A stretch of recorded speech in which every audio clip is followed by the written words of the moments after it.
Hello everyone, welcome to Family English Language Center. So this lesson is a new lesson which is basic handwriting and some of the components of handwriting.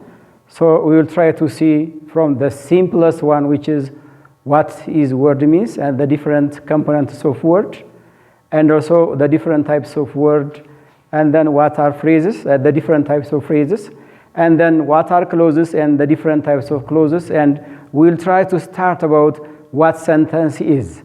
So to write just an effective writing, so we will try to start from the simplest way, what is word mean.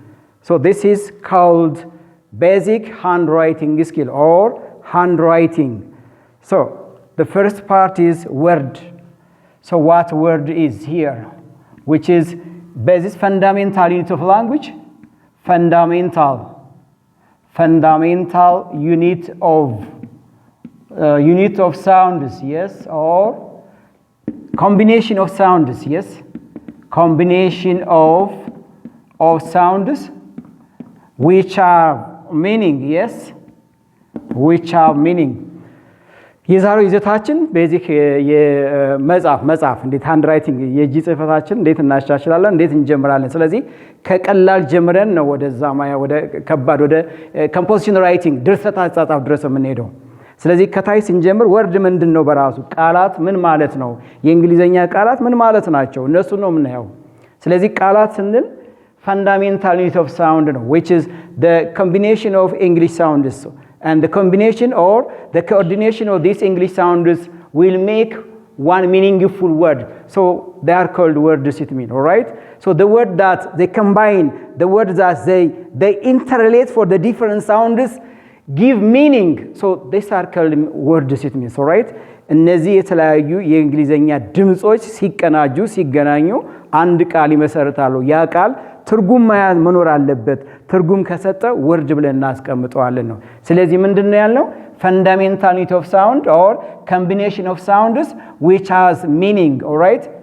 which has meaning ትርጉም የሚሰጠን ከሆነ which is called a word ብለን እናስቀምጥ። ለምሳሌ here, take an example here, is boy.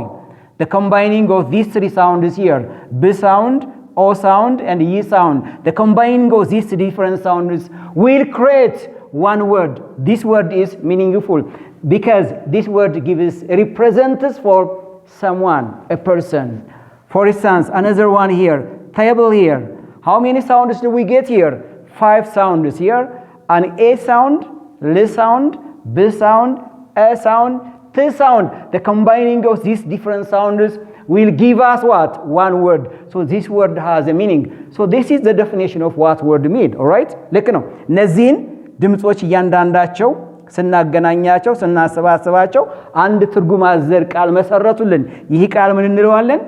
ወርድ እንለዋለን። ይሄ ነው ወርድ ማለት። ስለዚህ ፈርስት ስንጀምር ወደ ዋናው ጽህፈት ከመግባታችን በፊት how can we construct words? ቃላቶችን እንዴት ኮምባይን አድርገን መጻፍ እንችላለን?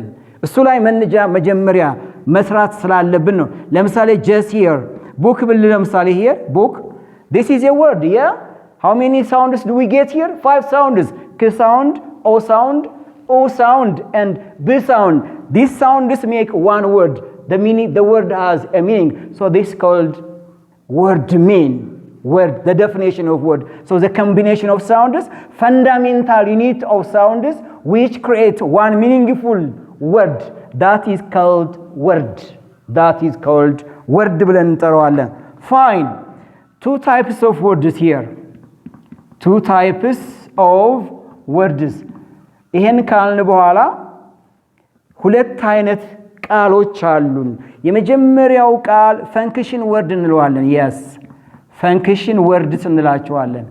function words ወይም grammatical words, ያ grammatical words። ሁለተኛው content word ነው የምንለው። yes, content words ምን ማለት ናቸው? እነዚህ እያንዳንዳቸውን እያየን እንሄዳለን። I have already defined what word is. What is content word mean? Function word means function word. Yes, function word which means it doesn't It doesn't give new meaning. Yeah? It doesn't give new meaning. It has grammatical meanings. Yes? Grammatical meanings. Grammatical meanings. Examples of these function words are preposition, articles, and what? Conjunctions. Yes. Let me explain it here. የመጀመሪያው የወርድ አይነት ብለን ያስቀመጥነው ማን ነው? ይሄ ፈንክሽን ወርድ ወይም ግራማቲካል ወርድ ነው። ግራማቲካል ወርድ ማለት እነዚህ ቃሎች የግራመር አጠቃቀም ብቻ ነው የሚያሳዩት። እነዚህን ቃሎች ተጠቅመን ሌላ አዲስ ቃል መፍጠር ማግኘት አያስችሉንም። ምን አልናቸው? እነዚህን ቃሎች function words ነው ያላቸው። What are function words means? The words by themselves have meaning. What kind of meaning? Grammatical meaning. What does grammatical meaning is? They show how words can be related with one another. አንድ ትርጉማቸው። ሁለት, they can just complete the meaning of the sentence. አንድ አረፍተ ነገር የተሟላ ትርጉም እንዲሰጥ የሚያደርጉ ናቸው። አንዱ ሐሳብ ከሌላው ጋር እንዴት እንደሚያያዝ ማያያዝ ትርጉም እንዲሰጥ ማድረግ ብቻ ነው። ይሄ አጠቃቀም ደግሞ ግራማቲካል ፈንክሽን እንለዋለን። ግራማቲካል ፈንክሽን ማለት ፈንክሽን ወርዶች ናቸው። ፈንክሽን ወርዶች ናቸው። ለምሳሌ እነዚህ ምንድናቸው? ፕሪፖዚሽንስ ናቸው። what are prepositions? ለምሳሌ ፕሪፖዚሽን ስንል ምን ማለት ነው? what are prepositions? Prepositions, yeah. Prepositions are words which complete the meaning of the sentence. አንድ አረፍተ ነገሩ የተሟላ ትርጉም እንዲኖረው ሊያደርጉ የሚችሉ ወይም የአረፍተ ነገሩ መዋቅር የተሟላ እንዲሆን ሊያደርጉ የሚችሉ ፕሪፖዚሽን እንላቸዋለን። ስለዚህ ፕሪፖዚሽን ምንድናቸው? ግራማቲካል ዩዜጅ አላቸው፣ ፈንክሽን ወርድ አላቸው። እነሱን ተጠቅመን ሌላ ወርድ ክሪኤት ማድረግ አያስችሉንም። ስለዚህ ፈንክሽን ወርድ እንላቸዋለን። እነዚህ ፕሪፖዚሽን ናቸው። ኦፍ ለምሳሌ here, to, in, at, ac. These are examples of preposition እንላቸዋለን። the other articles የምንላቸው definite article የምንለው ዘ ማለት ነው። and indefinite article, yes, indefinite article የምንለው እነማን ናቸው? this is called a ወይም an። በጥቅሉ ምን እንላቸዋለን? እነዚህን they are articles ናቸው። they are called function words ነው የምንላቸው። they complete the meaning of the sentence. they show how words are related, how ideas are related. ይሄ grammatical function ነው የምንለው። but we do not just create a new meaningful word having these definite and indefinite articles. እነዚህን አርቲክሎች ተጠቅመን ሌላ አዲስ ቃል መመስረት አያስችሉንም። አላረፍተ ነገር ግን ትርጉም እንዲሰጠው ያደርጋሉ። so they are called function word ወይም grammatical words እንላቸዋለን። ሶስተኛው conjunctions ነው የምንላቸው። conjunctions, you know what conjunctions means? yeah, conjunctions, for instance here, and, but, or, and, just, because. Many conjunctions, coordinating conjunctions, adverbial conjunctions, correlative conjunctions, subordinating conjunctions, all these are examples of conjunctions.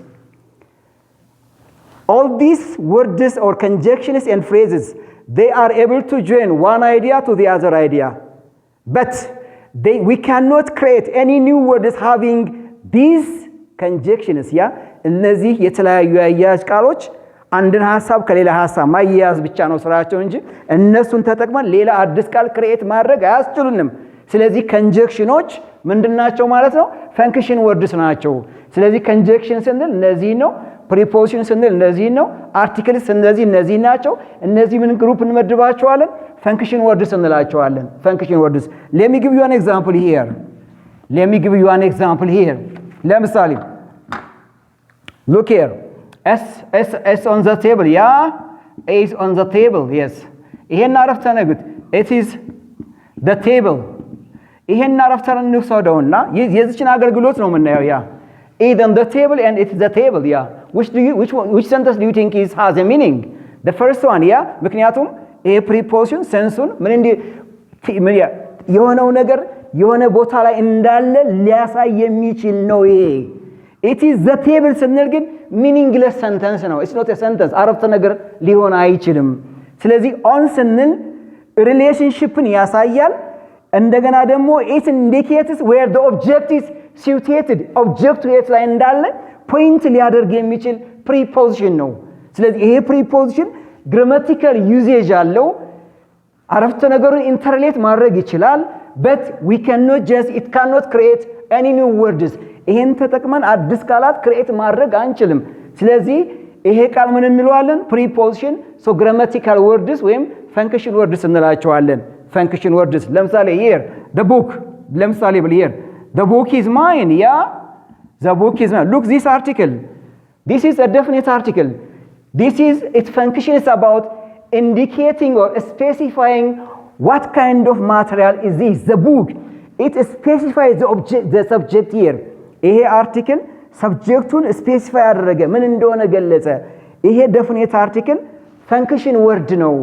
አገልግሎቱ grammatical function ነው ያለው ማለት ነው ሌላ conjunction ለምሳሌ Abel here Abel and Thomas are friends yeah Abel and Thomas are friends እንደዚህ ብዬ ባስቀምጥ there is a conjunction here it joins two different persons here አያችሁት አቤልና ቶማስን ሊያያይዝ የገባ አያያዝ ቃል end ነው conjunction እንለዋለን አያያዝ ነው relate እንዲሆኑ ነው ያደረገልን ነገር ግን አዲስ ነገር ሊፈጥርልን አልቻለም so this example shows about what function words or what grammatical words are so grammatical words when function words የምንላቸው ይሄ ነው ስለዚህ when you make just an example sentence especially using for this function words they just complete they give complete meaning and they show how one word and one idea relate with each other ይሄን ትርጉም ሊያሳዩ የሚችሉ ብቻና ብቻ ናቸው ስለዚህ እንዲህ አይነት ቃላቶች የምንላቸዋለን function or grammatical words እንላቸዋለን I think if it's clear the other very important part is or the second types of word is content words all right the content words ሁለተኛው የወርድ አይነት ምን እንለዋለን content word ነው የምንለው ያ content words yeah content words means create new words yeah new meanings beyond what new meanings beyond the grammatical functions yeah grammatical functions yeah grammatical functions በጣም ጥሩ these are content words ምን ማለት ናቸው ከፈንክሽን ወርድ የሚለዩበት እነዚህ ወርዶች ከግራማቲካል አገልግሎታቸው ከሰዋሰው አጠቃቀማቸው በስተጀርባ ወይም ውጭ ሌላ አዲስ ሐሳብን አዲስ ቃልን መመስረት ያስችሉናል they are called content words እንላቸዋለን they are called content words these words are words which are different from that of the function words which able to just create or make new words rather than just having or using the grammatical function of these words are content words yes the content words these words are the first one is noun and the second one is adjective and the third one is what adverbs yeah እነዚህን ማያዝ ነው እነዚህ content word የምንላቸው ምኖች ናቸው ሶስት ናቸው ናውኖች ናቸው adjective ናቸው adverb ናቸው why they are grouped or they are belonging to content words ለምንድን ነው እነዚህ three part of speechዎች ሶስት የንግግር ክፍሎች content word ለምን ተባሉ how do they create new words እንዴት አዲስ ቃላትን ሊፈጥሩ ይችላሉ let me give you some examples and you do understand these words are obviously content and these words are obviously grammatical words ብለን ካቴጎራይዝ ማድረግ ያስችለናል ምሳሌዎችን ለምሳሌ here nouns here let me give you just nouns some more nouns here product here ይሄን ቃሉት product is a noun yeah product noun ነው product እስኪ የሆነ ነገር እንፍጠር ከዚህ ላይ productive ምን ጨመር iv ጨመርና ይሄንን ናውን ወዴት ቀየር ነው ወደ adjective ቀየር ነው ስለዚህ አዲስ ቃል መሰረቱልን so they are called content words እንላቸዋለን they are called new content words ለምሳሌ another example product and here is production yeah production ምንድነው still ይሄ ምናውን ነው እዚህ ጋር ያለው production ናውን ነው ምን ጨመር እዚህ ጋር suffix ደረግን ቅጥያ ጨመር አጠቃቀማችን አረፍተ ነገር ላይ ሁለቱን የተለያየ አጠቃቀማለን we can create new words here we can create new words here. ለምሳሌ here water የሚለውን እንውሰድ. take an example here. water which is a noun. yes ይሄን waters ብዬ ባስቀምጠው ለምሳሌ waters ወዴት ቀየርኩት? verb ቀየርኩት. yes s ጨመርኩና noun የነበረውን ነገር ወዴት ቀየርኩት? ወደ verb ቀየርኩት. ምሳሌ water boils and this degree Fahrenheit. water is used as a noun, as a subject. she waters the flowers. water, the same word but different parts of speech, different structures. she waters the flowers. water by itself is called a verb. so here is a noun and this one is a verb. so this word is called a noun which can be grouped under content words. አየነው አይደል? ስለዚህ እነዚህን ወደ ተለያየ part of speech new words create ማድረግ የሚያስችሉን ከሆነ ግሩፓቸው ምን ይሆናል? content word ብለን እናስቀምጣቸዋለን። content word ብለን እናስቀምጣቸዋለን ነው። so fine, let's come to the how these words are still content words. all right, ለምሳሌ adjectives ውሰዷቸው. adjectives, yes adjectives. ለምሳሌ here busy and here is easy. እነዚህ እንውሰዳቸው። እነዚህ ቃሎች ምንድናቸው? adjectives ናቸው። እነዚህን እስኪ እንቀይራቸው። busy እንውሰደው። ወዴት ቀየር ነው? ወደ adverb ቀየር ነው። ያ easily ወዴት ቀየር ነው? ወደ adverb. new word new meaning ፈጠሩልን።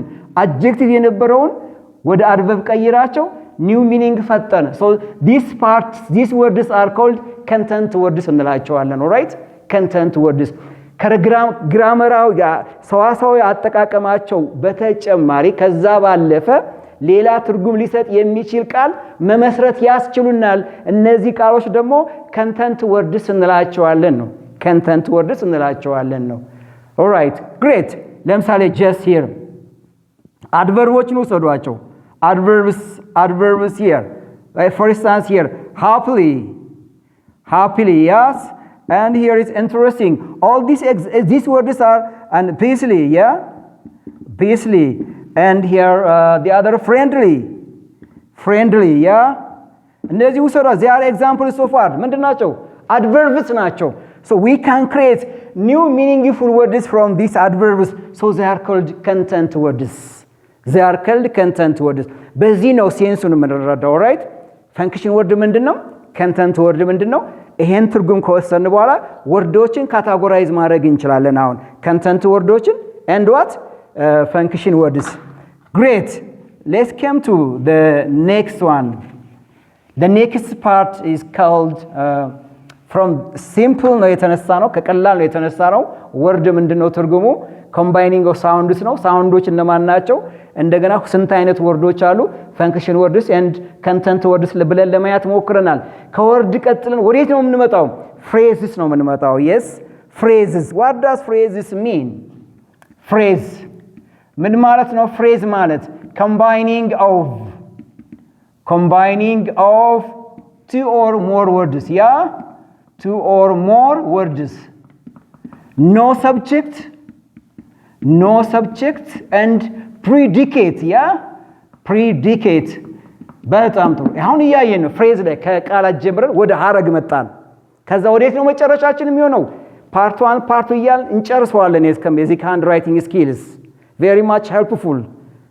all right, so phrase and combining of two or more words, they may have meanings.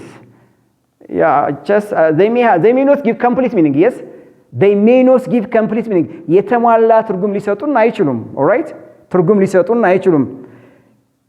and also look here, no subject and no predicate. እነዚህ ፍሬዞች ነካለን ያረፍተ ነገር ባለቤት የላቸውም። ያረፍተ ነገር ምን የላቸውም? ግስ የላቸውም እነዚህ ነገሮች። ስለዚህ ምን እንላቸዋለን? እነዚህን phrases እንላቸዋለን። let me give you here ለምሳሌ ምሳሌዎችን ነይ። on the table ብንል ለምሳሌ yes, on the table. another example, near here and the boy ብንል and here next to and here maybe another example here above here, just above the shelf here, above the shelf here. And look, the example is here.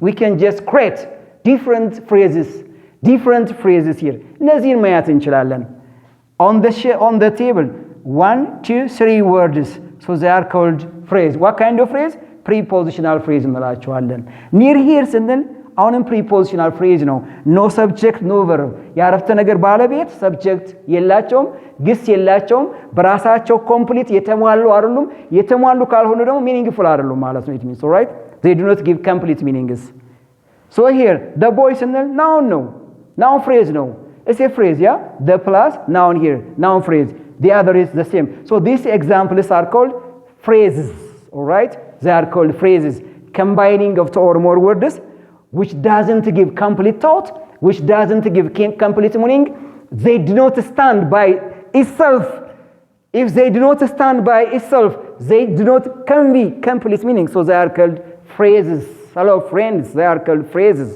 so we can just create or make our own phrases yeah? and we practice then we will come to what sentence is let's come to the next part yeah ሁለተኛው ከዚህ ቀጥለን የምናየው ነገር ምንድነው types of phrases phrases ካልን በኋላ ምን አይነት phrases አሉ ነው የመጀመሪያው infinitive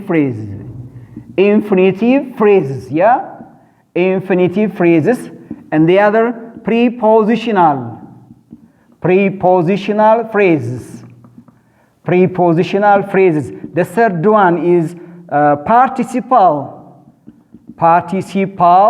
phrases and the other one gerund yes gerund phrases እነዚህ ነው የምናየው infinitive phrase and prepositional phrase and what's called participle phrase and about gerund phrases they are kinds of phrase ብለን ነው የምናያቸው they are kinds of phrase what does infinitive phrase means 2 plus look here other element በደንብ ያዙኝ 2 plus other element in preposition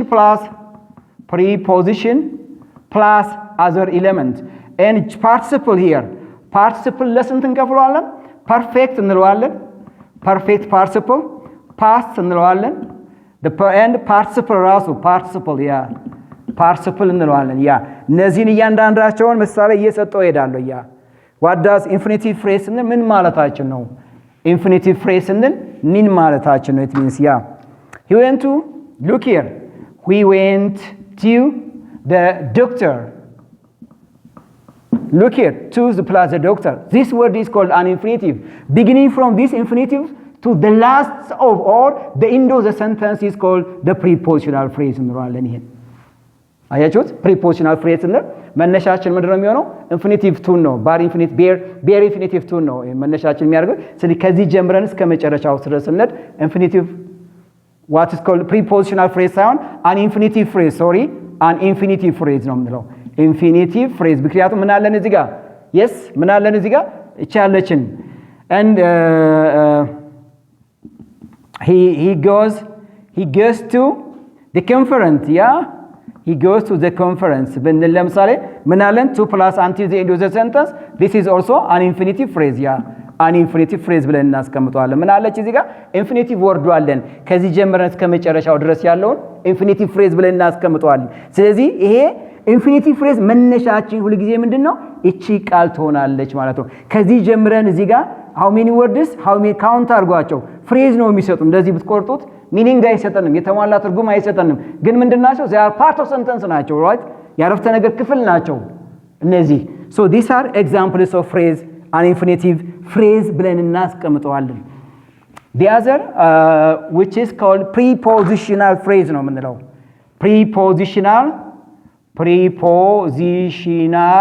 phrase what does prepositional phrase means first preposition ምንድነው አገልግሎታቸው they are words which complete the meaning of the sentence they are called preposition ነው የምንላቸው they are called prepositions for instance here this is on at under near and beyond yeah beyond is in front of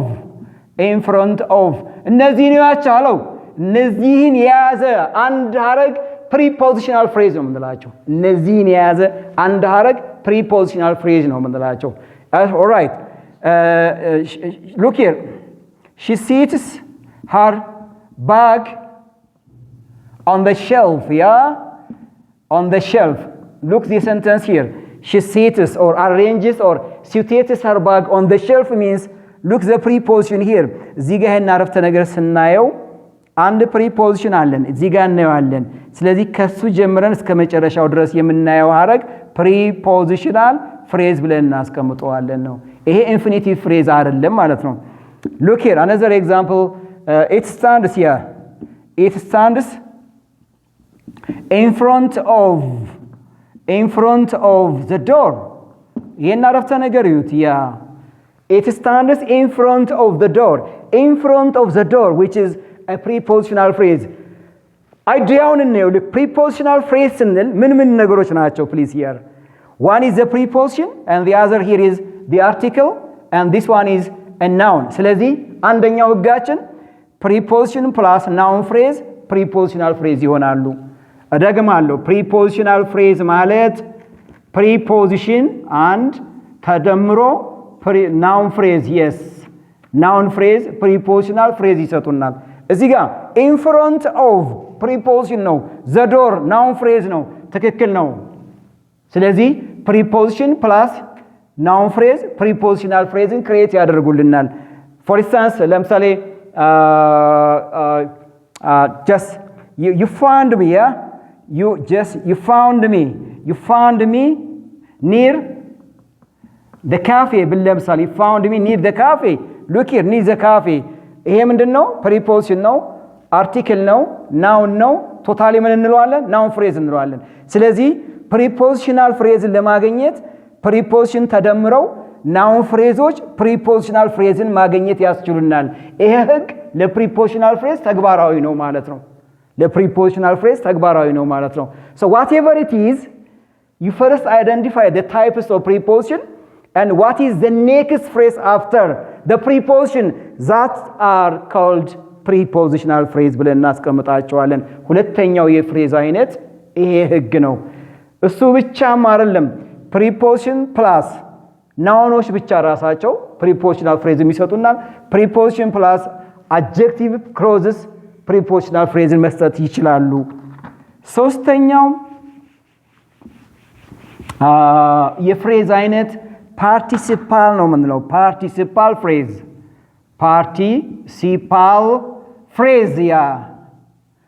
participle ስንል perfect የምንለዋለን yes perfect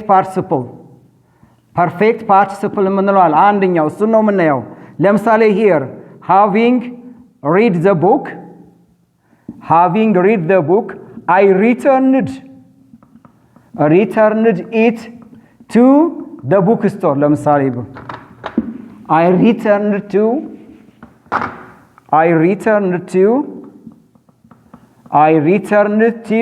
the library here the library look this example please here having read one is the perfect participle ስንል participleዎችን በሶስት እንከፍላቸዋለን perfect past እና present participle ብለን እናስቀምጣቸዋለን ስለዚህ እዚህ ጋር ያለውን ይሄ perfect እንለዋለን having read the book ስለዚህ having read the book እስከ ኮማ ድረስ ያለው ምን እንለዋለን participle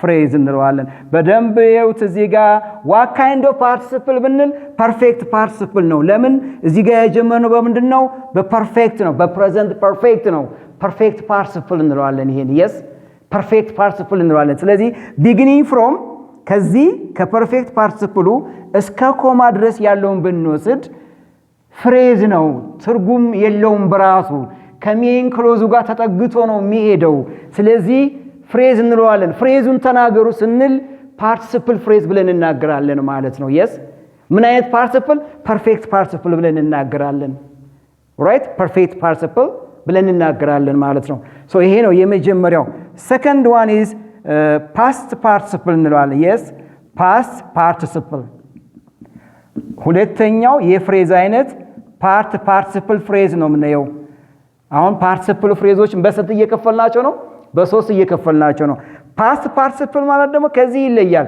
እዚህ ጋር መጽሐፉን ካነበብኩ በኋላ ወደ ቤተ መጽሐፍቱ መልሻለሁ ማለት ነው መጽሐፉን ካነበብኩ በኋላ ወደ ቤተ መጽሐፍቱ መለስኩ ነው ይሄ ነው ፐርፌክት ካነበብኩ በኋላ ወደ ቤተ መጽሐፍቱ መለስኩ at the time of speaking perfect እንለዋለን ይሄን perfect present perfect እንለዋለን ይሄኛው past participle ለምሳሌ eaten yes yeah ወይም checked the bag he got permission yes he got permission he permitted or he got permission to enter the office yeah look the example here checked the bag what does checked means past participle yeah checked checked the bag he got permission to enter the office checked the bag ማለት after checking his bag he got permission to enter the manager's office so this phrase is called the past participle እንላለን the past participle ብለን ነው የምናስቀምጠው ስለዚህ participles ፍሬዞች ናቸው what kind of participle ብንባል the past participle ብለን መናገር እንችላለን ስለዚህ ሁለተኛው የፍሬዝ አይነታችን ምን እንለዋለን the past participle ብለን እናስቀምጣለን ፍሬዝ ነው እያወራን ያለ ነው the other kind of phrase is gerund ነው ምንድነው ያ gerund yes gerund ማለት verb plus ing ማለት ነው gerund ማለት አንድ ቃል ላይ ing ስንጨምርበት ወደ ተቀየር ነው ወደ adjectival nouns ቀየር ነው yes adjective used as a noun or verbal noun verb used as a noun ቀየር ነው ማለት ነው adjectival noun or verbal noun verbuን ወደ noun ቀየር ነው adjectiveን ወደ noun ቀየር ነው suffix ወይም ቅጥያዎችን ስንጨምር ምን እንለዋለን ይሄን gerund ምንድነው gerund used as subject gerund used as object gerunዶች በአረፍተ ነገር ባለቤት ላይ ሲመጡ gerunዶች በአረፍተ ነገር object ላይ receiver of the action ላይ ሲመጡ ማየት እንችላለን አሁን ማሳየት የምፈልገው gerund ምን አይነት phrase ነው right yes playing football is my hobby yeah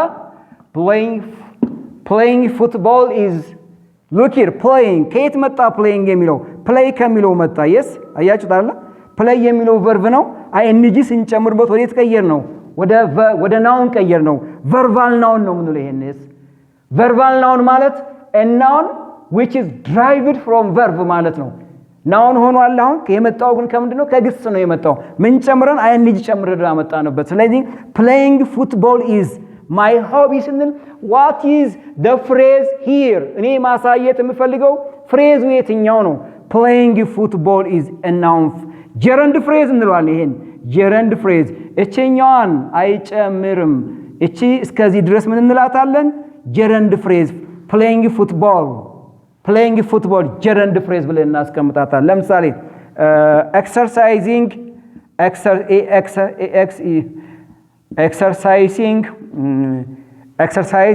in every day exercising with my friend is my regular activity look this example please exercising with my friend here exercising it comes from exercise ከሚለው የመጣ ነው አያችሁት አይደል exercise ከሚለው exercising with my friend ይሄንን ስናወስደው ምን እንለዋለን gerund phrase እንለዋለን yes gerund phrase እንላቸዋለን so these are the different types of phrases one is an infinitive phrase the second is adjective what's called prepositional phrase and participle phrase and gerund phrase አራቱን የፍሬዝ አይነቶች በዚህ መልክ እናስቀምጣቸዋለን ያ እነዚህን እናያለን ይሄን ካልኩ በኋላ ወዴት አልፋለሁ በቀጥታ አሁን እነዚህን ቀላል ነገሮች የምናየው we intend to make meaningful sentences beginning from these simple English structures ከቀላል ተነስተን ትርጉም ሊሰጥ የሚችል አረፍተ ነገር መጻፍ እንድንለማመድ ነው ይሄ የተነሳ ነው ከዚህ ቀጥለን ወዴት ነው የምንሄደው ወደ clauses እንሄዳለን clauses ምንድናቸው they have a structure of at least subject plus subject and what and verb clauses ስናይ ምን አላቸው at least subject minimum subject and verb አላቸው so they sometimes give meaning yeah so they sometimes give meaning but they do not give complete meaning yeah ሙሉ የተሟላ ትርጉም ላይ ሰጡ ይችላሉ ነገር ግን ሚኒመም አንድ አረፍተ ነገር ሰብጀክት እና ቨርብ ካለው ትርጉም ሊሰጥ ይችላል yes ትርጉም ሊሰጥን ይችላል ስለዚህ ክሎዝ ማለት ሚኒመም ሰብጀክት ኤንድ ቨርብ ስትራክቸር አለው ሶ ክሎዝ እንለዋለን ፍሬዝ ስንመጣ ደግሞ ሰብጀክት ኤንድ ቨርብ ስትራክቸር የለውም ኢንኮምፕሊት ነው ሚኒንግ ወይም ትርጉም ሊሰጥን አይችልም ስለዚህ ፍሬዝ እና ክሎዝ ልዩነት አላቸው አሁን ከወርድ ፍሬዝ መጣን ከፍሬዝ ወዴት መጣን ወደ ክሎዝ መጣን and then ወደ ሰንተንስ እንመጣለን ማለት ነው ያ ፍሬዝ ስንል ሰብጀክት ለምሳሌ here she plays or the flower look here or you can say she plays ለምሳሌ ብንል is a clause ነው ምንለው ያ at least ምን አለው እዚህ ጋር subject አለ እዚህ ጋር ምን አለ verb አለ is a kind of clause ብለን እናስቀምጠዋለን right is a kind of clause ብለን እናስቀምጠዋለን fine so we do have two different types of clauses yes ሁለት አይነት ክሎዞች አሉን the first one is main እንለዋለን and second dependent or subordinate እንለዋለን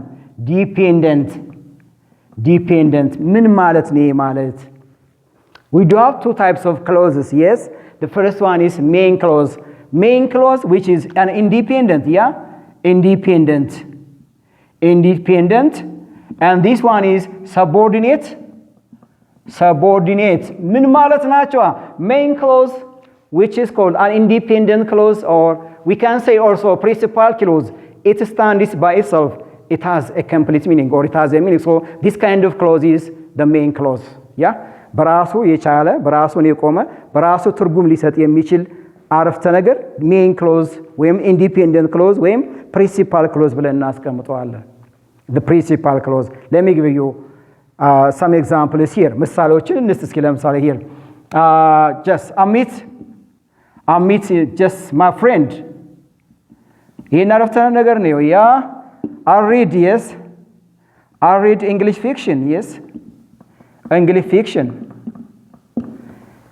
yes he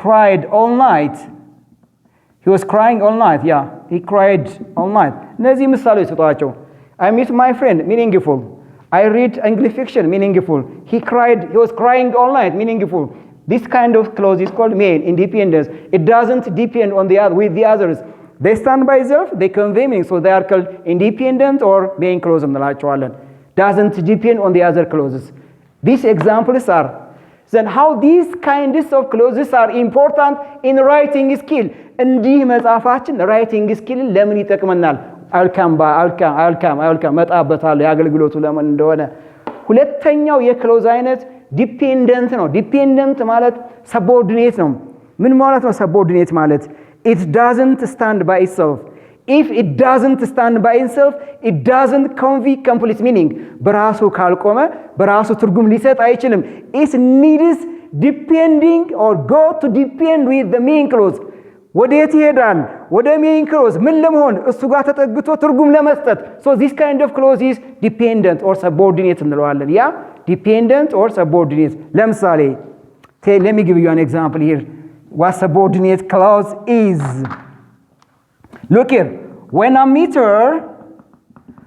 meet her before I left the town yeah before I left the town and here because I was sick